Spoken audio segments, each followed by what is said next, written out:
안녕하세요. 오늘도 사연살롱을 찾아주셔서 감사합니다. 저는 50대의 여성이에요. 어릴 적에 아버지가 돌아가셔서 제가 대학에 갈 때까지 엄마와 둘이 살았어요.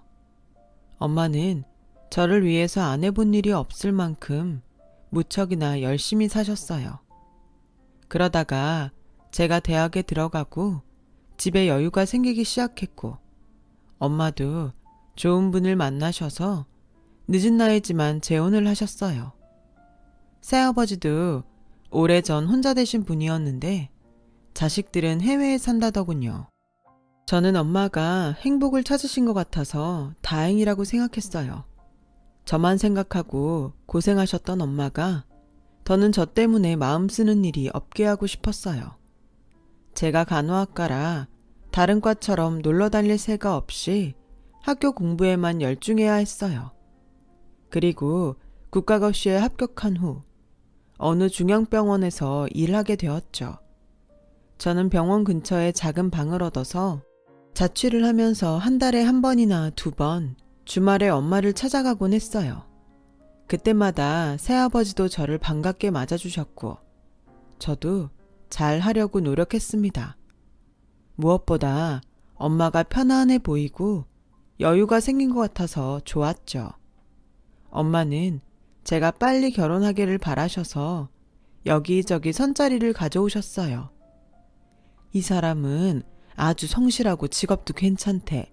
이번 주말에 한번 만나볼래? 난 아직 일하는 게 좋아. 누구 만날 만큼 병원이 한가하지도 않고. 몇 번이고 거절했지만 엄마는 계속 선자리를 권유하셨고 저는 매번 싫다고 하는 것도 불편해져서 점점 집에 가지 않게 됐어요. 그러다 보니 친구들하고 있는 시간이 더 많아졌죠. 같이 모임을 만들어서 영화도 보러 다니고 여행도 다녔어요. 그 모임에 있는 친구의 소개로 남자를 만나게 됐어요. 집에서 선을 보라며 마련한 자리는 그렇게 싫더니 친구가 그냥 가볍게 만나보라는 건 부담이 없어서 그런지 편한 마음으로 자리에 나가게 되더라고요. 남자는 대학원을 졸업하고 대학교 몇 군데에 시간 강사로 나가고 있다고 했어요. 원래 4년제 인문계 대학을 가서 공부하는 게 꿈이었던 저는 지적인 인상을 풍기는 그 남자에게 마음이 끌렸어요. 대학 교수로 자리 잡는 게 꿈이라는 그 사람 말도 너무 멋있게만 들렸고요. 몇 번 만나고 난 후 남자가 사귀자고 하더군요. 서연 씨, 혹시 마음에 든 사람 있어요? 없으면 마음 먹고 계속 만나고 싶어요. 저는 두 말 않고 좋다고 했어요. 마음에 두고 있는 사람이 만나자고 하는데 싫다고 할 이유가 없었으니까요. 저와 그 사람은 1년 넘게 만나면서 서로를 알아갔어요. 그 사이에 싸우는 일도 거의 없었고 성격도 잘 맞고 취향도 비슷했어요. 자연스럽게 그 사람이 저희 집에 인사를 왔고 저도 남자 집에 인사를 가게 됐죠. 남자 어머니가 편한 느낌은 아니었지만 아직 낯설고 남친 어머니니 그러려니 했어요. 그러다가 남자가 먼저 결혼 얘기를 꺼내더라고요. 저도 언젠가는 결혼할 거라고 생각하고 있어서 당연하게 받아들였죠. 저희가 결혼 준비를 시작하고 얼마 안 돼서 남자 어머니가 저를 부르셨어요. 우리 성훈이 대학 교수로 자리 잡겠다고 하지만 나는 우리 아들이 다른 가능성도 열어두고 있었으면 좋겠어. 그래서 말인데 간호사면 연봉이 그렇게 높은 편은 아니지? 우리 애 얼마나 뒷받침해 줄 수 있는지 궁금해서 그래. 이런 말이 불편하겠지만 다른 일도 아니고 결혼이야. 집안에 새 식구가 들어오는 거고 내 아들 장래에 얼마나 도움이 될지 알고 싶은 건 당연하잖아? 저도 성훈 씨가 원하는 일이라면 뭐든 잘할 수 있게 해주고 싶어요. 하지만 교수가 되는 것도 포기하지 않았으면 좋겠어요. 지금까지 그걸 목표로 삼고 왔으니까요. 어쨌든 너도 우리 애 하는 일이 뭐가 됐든 지원해줄 생각이 있다는 거지? 그런 마음이면 됐다. 성훈이가 간호사인 애를 뭐가 좋다고 그렇게 만나나 궁금했는데 좀 마음이 놓이네. 조금 기분이 상하긴 했지만 제가 그 사람에 비해 학벌이 뒤지는 건 사실이니까 부모 입장에선 그럴 수 있다고 생각했어요. 상견례 때 혹시라도 남자 어머니가 제 직업을 얕보는 말을 해서 엄마에게 상처를 줄까봐 걱정했는데 다행히 그런 일 없이 무사히 끝났죠. 저희는 많은 사람들의 축복 속에서 결혼식을 치렀어요. 신혼생활도 다른 부부들처럼 평범한 날들이 이어졌어요. 그렇게 8개월 정도 지났을 때 시어머니가 갑자기 제가 일하는 병원에 찾아오셨더군요. 얘, 너 대출 좀 받을 수 있니? 성훈이가 사업을 하게 될 것 같다. 네? 그게 무슨 말씀이세요? 그 사람 저한테는 아무 말 없던데요? 내가 지금 얘기하러 왔잖아. 진짜 괜찮은 사업이 있어서 준비 중이니까 그렇게 알고 너도 자금 좀 마련해 놔라. 어안이 벙벙해서 제대로 대답도 못하고 다시 병원으로 돌아왔어요. 환자들을 보면서도 하루 종일 시어머니가 한 말이 머릿속을 떠나지 않았죠. 저는 집에 돌아오자마자 남편에게 사업을 시작하냐고 물었고 남편은 그럴 거라고 태평하게 대답했어요. 그런데 왜 나한텐 얘기 안 했어? 오늘 어머니가 갑자기 병원 오셔서 당신이 사업할 거라고 하는데 얼마나 놀랐는지 알아? 당신이 내가 교수 되는 걸 너무 바라니까 다른 일 할 거라고 선뜻 말을 못 하겠더라고. 그래서 어느 정도 준비를 한 다음에 얘기를 하면 좋을 것 같았지. 내가 먼저 얘기했어야 되는데 미안해. 당신이 교수가 되길 바란 건 당신이 그렇게 말했기 때문이었어. 내가 교수에 욕심을 냈던 것도 맞지만 당신이 하고 싶은 게 있다고 하면 당연히 그걸 하라고 하지 못하게 하겠어? 그러니까 앞으로는 어머니 통해서 듣게 하지 말고 당신이 직접 나한테 얘기해줘. 당신 일인데 남한테 듣는 건 좀 그래. 알았어. 나도 생각이 짧았던 것 같네. 그렇게 할게. 그리고 이해해줘서 고마워. 저는 남편이 무슨 사업을 할 건지 물어봤어요. 그랬더니 건축 관련 일이라고 하더군요.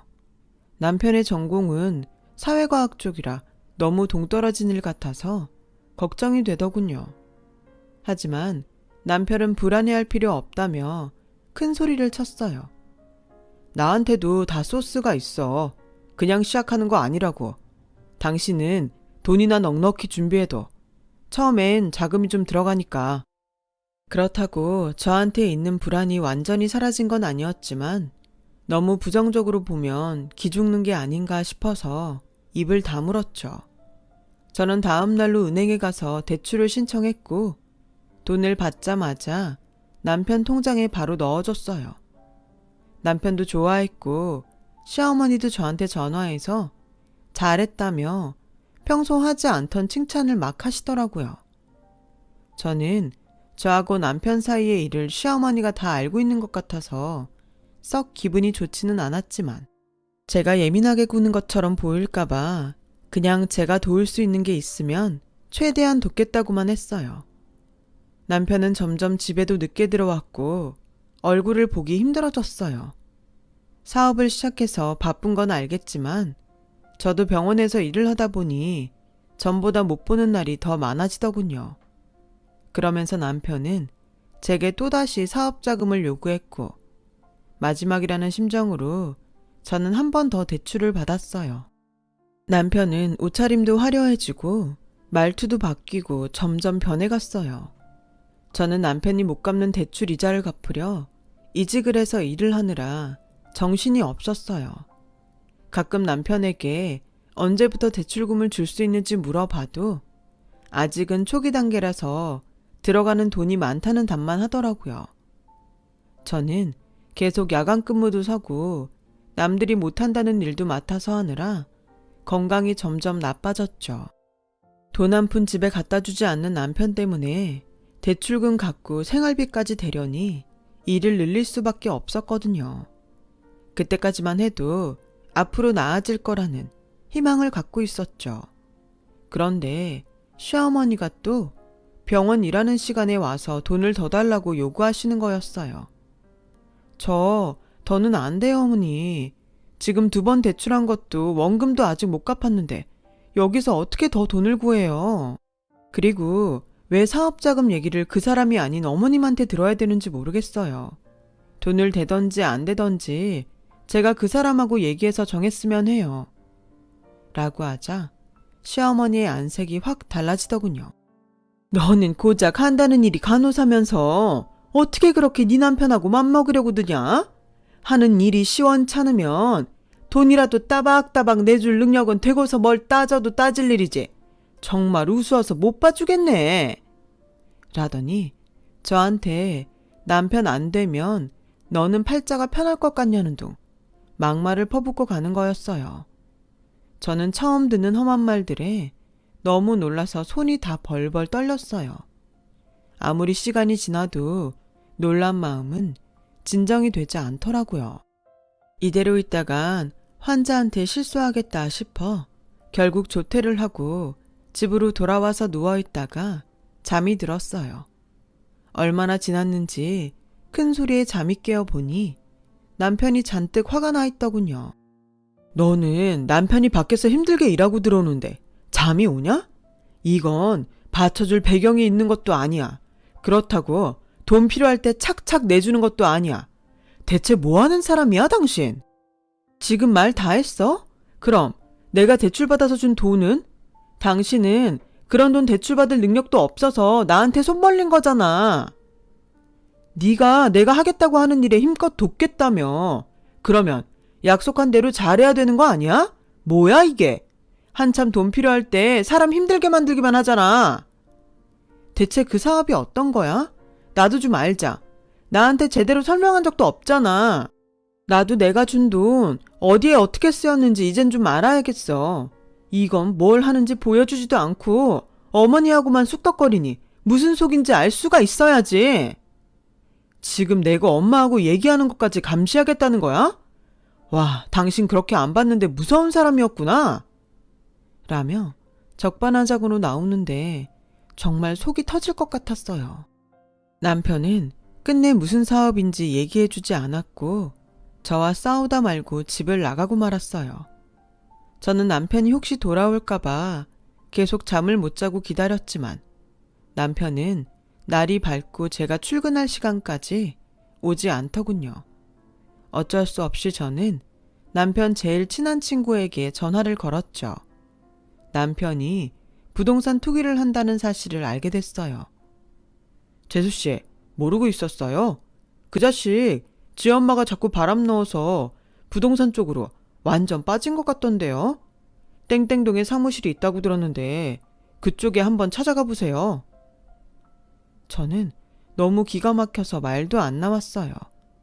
건축 관련이라는 건 오래된 건물을 사서 리모델링을 해서 다시 파는 걸 그렇게 말한 거였더라고요. 거기에 땅 투기에도 손을 댔다는데 그런 걸 어떻게 한마디도 하지 않을 수가 있는지 배신감이 들었어요.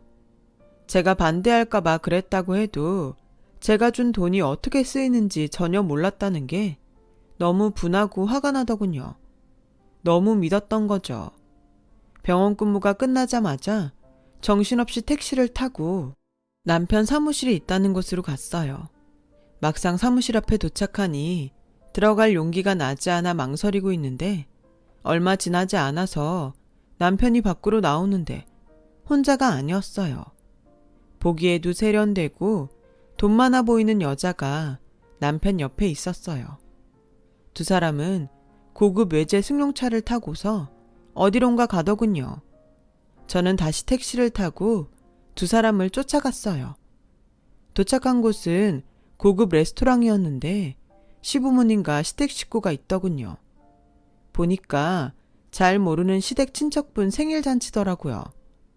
저는 바로 그 자리에 쳐들어가서 남편을 찾았죠. 그랬더니 오히려 절 이상한 사람 취급하는 거였어요. 당신이 여기가 어디라고 와? 여기가 얼마나 격식 있는 자리인데. 그러면 당연히 내가 와야지. 이 여자는 누구야? 내 사업 파트너야. 여기서 소란 피우지 말고 잠깐 나가.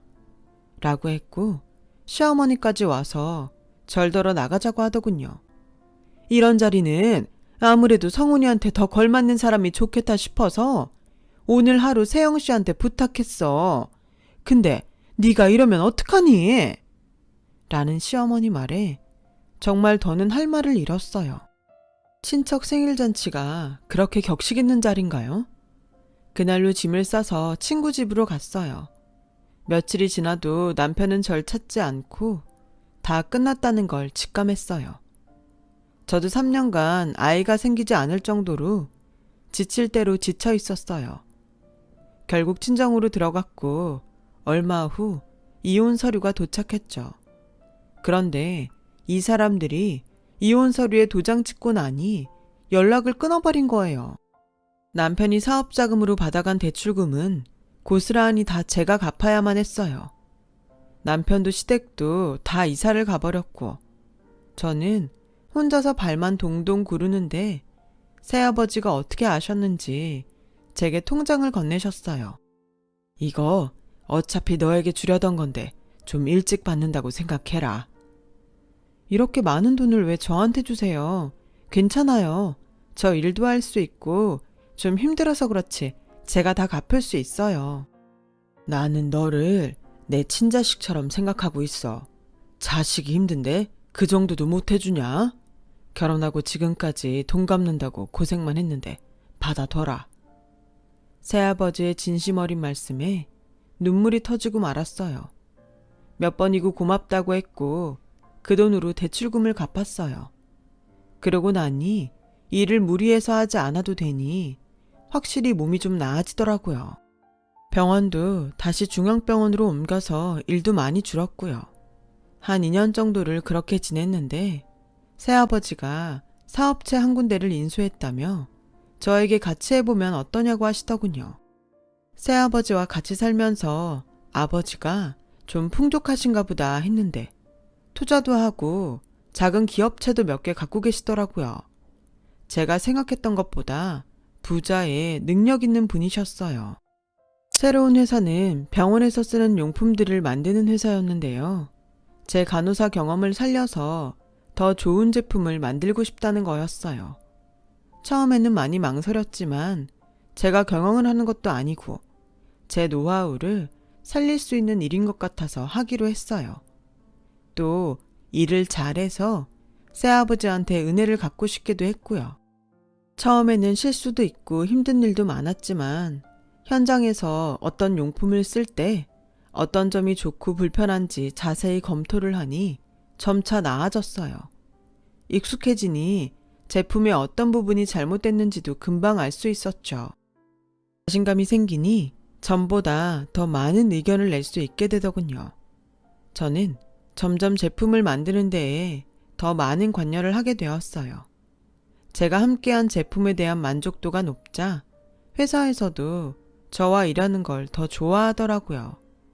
무엇보다 새아버지한테 도움이 되는 게 뿌듯했어요. 빚을 갚는다는 기분이 들었거든요. 저도 제가 회사 업무에 능력이 있는 줄 몰랐는데 하면 할수록 그 능력이 개발되는 것 같더라고요. 새아버지는 처음부터 제가 임원을 맡기를 바라셨지만 제가 부족한 걸 알았기에 평사원부터 시작해서 차곡차곡 올라갔죠. 처음에는 저에게 편견을 갖고 대하는 사원들도 있었지만 열심히 뛰고 배우며 일을 하나씩 처리해 나가는 걸 보고는 점점 저를 인정해 주더라고요. 그렇게 저는 대리에서 팀장이 되고 차장이 됐고 몇 년이 더 지난 후에는 사장님 바로 밑에 상무까지 올라갔어요. 그때는 제 능력을 의심하는 사원이 한 명도 없을 만큼 열심히 했습니다. 모든 일을 완벽하게 처리하려고 최선을 다했어요. 그 사이 저희 회사는 의료용품 분야에서 탄탄한 입지를 다졌어요. 새아버지는 제가 많은 기여를 했다며 칭찬하시고 앞으로도 잘 부탁한다고 하셨어요. 그즈음 회사가 새로운 사옥 부지로 구입한 건물이 있었거든요. 좀 복잡한 일이 생겼지 뭐예요. 알고 보니 이 건물이 다른 사람들과도 계약이 되어 있더라고요. 당연히 계약을 해야 하는데 문제는 건물주가 연락이 안 되는 거였어요. 중개사가 건물주와 모자지간이라는 게 밝혀진 거예요. 완전히 당했다는 생각에 경찰에 신고를 하고 소송에 대비해서 변호사를 선임했어요. 저희 쪽에서 만반의 준비를 마치고 기다리고 있자 얼마 안 돼서 경찰에서 연락이 왔어요.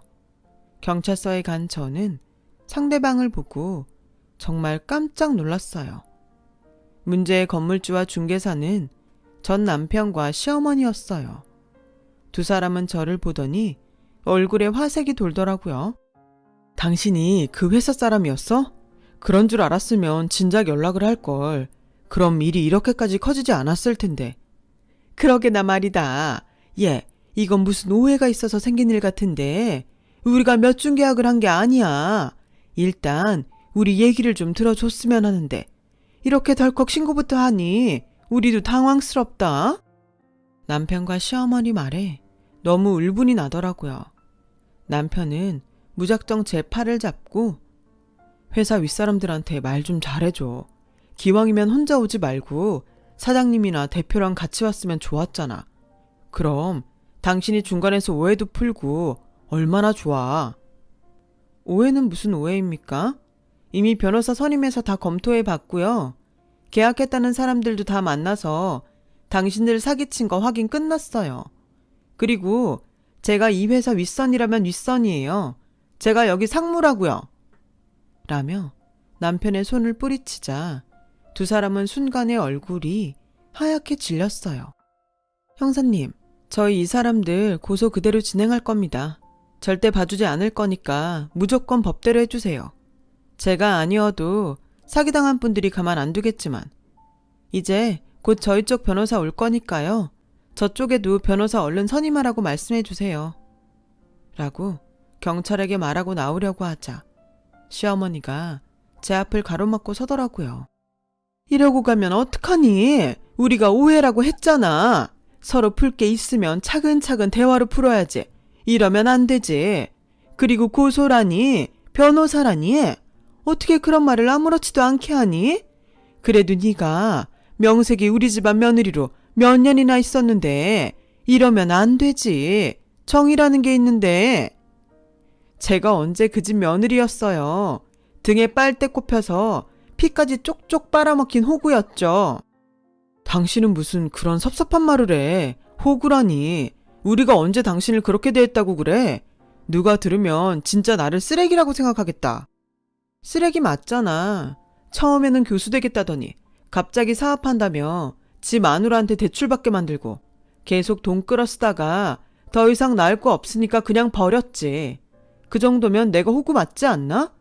이혼하고 나서 대출금 안 주려고 번호 다 바꾸고 이사하고 잠수 탔었고 나는 이렇게 다시 보게 된 거 그때 일들 다 돌려받으라는 하늘의 계시로 알고 몽땅 다 고소할 테니까 그런 줄 알아. 라고 하자 경찰도 기가 막히다는 표정을 짓더라고요. 경찰서 안에 있던 사람들이 모두 전 남편과 시어머니를 흘끈거리며 봤어요.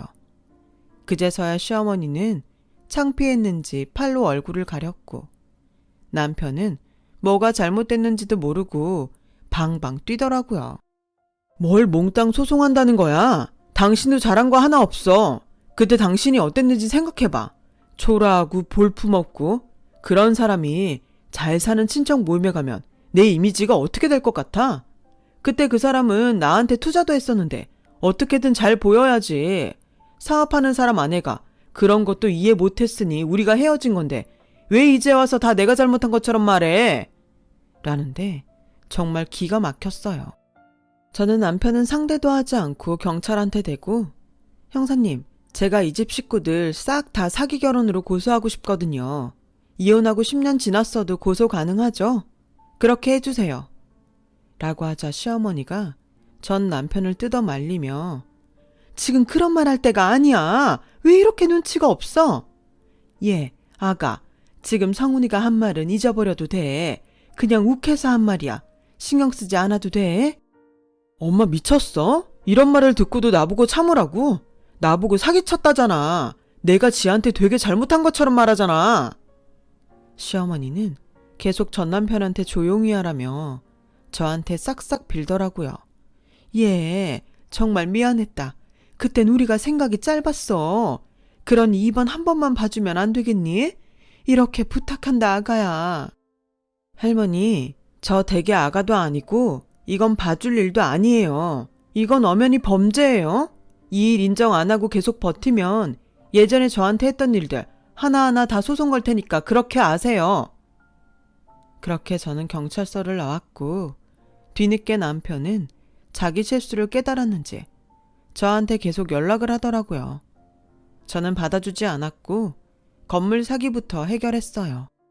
사기 결혼권은 입증이 힘들고 오래전 일이라서 어렵다는 건 알고 있었어요. 그냥 소송을 걸어본 것만으로도 뭔가 후련해지더군요. 결국 시어머니와 전 남편은 저와 저희 식구에게 머리를 조아리며 사과했어요. 법대로 처벌도 받았고요. 두 사람은 나란히 징역 1년을 구형받았고 집행유예도 되지 않았어요. 워낙 많은 사람이 당했고 죄질이 나빴기 때문이라더군요. 나중에 들리는 얘기로는 집안 재산도 다 말아먹고 교도소에서 나와서는 아무한테도 알리지 않고 어디로 갔다더군요. 저는 그 후로 뒤늦게 좋은 사람을 만나서 결혼식을 올리고 행복하게 살고 있어요. 친구처럼 인생의 동반자로 평생을 함께하기로 했죠. 새아버지와 엄마도 건강히 잘 지내고 계시고요. 이렇게 돌아보니 삶에는 인과응보라는 게 있더라고요. 저도 잊지 않고 좋은 일 많이 하면서 좋은 사람들과 행복하게 살고 싶습니다. 제 얘기는 여기까지입니다. 들어주신 분들 모두 감사드리고 행복하고 좋은 일만 있기를 매일 기원할게요. 오늘도 좋은 시간 보내세요. 여러분, 사연 댓글에 응원과 현명한 조언 부탁드려요.